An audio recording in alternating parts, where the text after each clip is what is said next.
আজকের রেসিপি জিভে জল আনা স্বাদে নোড়ের চাটনি। জলের মধ্যে দিয়ে দিলাম নোড় আর হালকা লবণ। নোড়টাকে ভাপিয়ে নেব।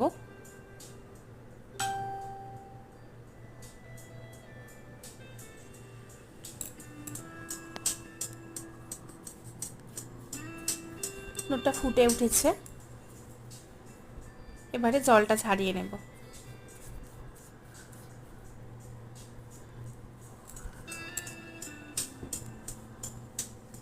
এবারে এইদিকে তৈরি করে নেব মশলাগুলো।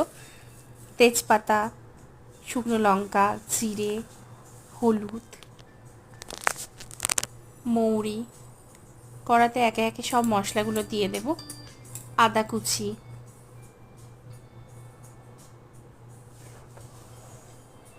হালকা করে নাড়ব। এবারে দিয়ে দেব নোড়গুলো।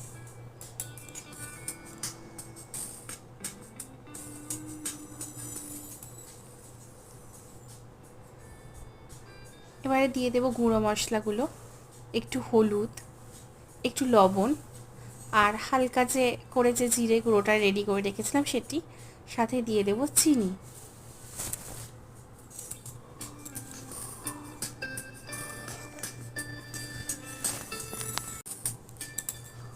এবারে নাড়তে থাকবো।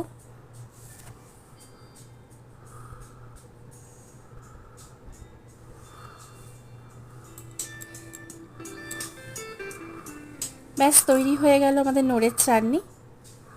থ্যাংক ইউ ভিডিওটি দেখার জন্য। এরকম আরও ভিডিও পেতে প্লিজ আমাকে সাবস্ক্রাইব করুন।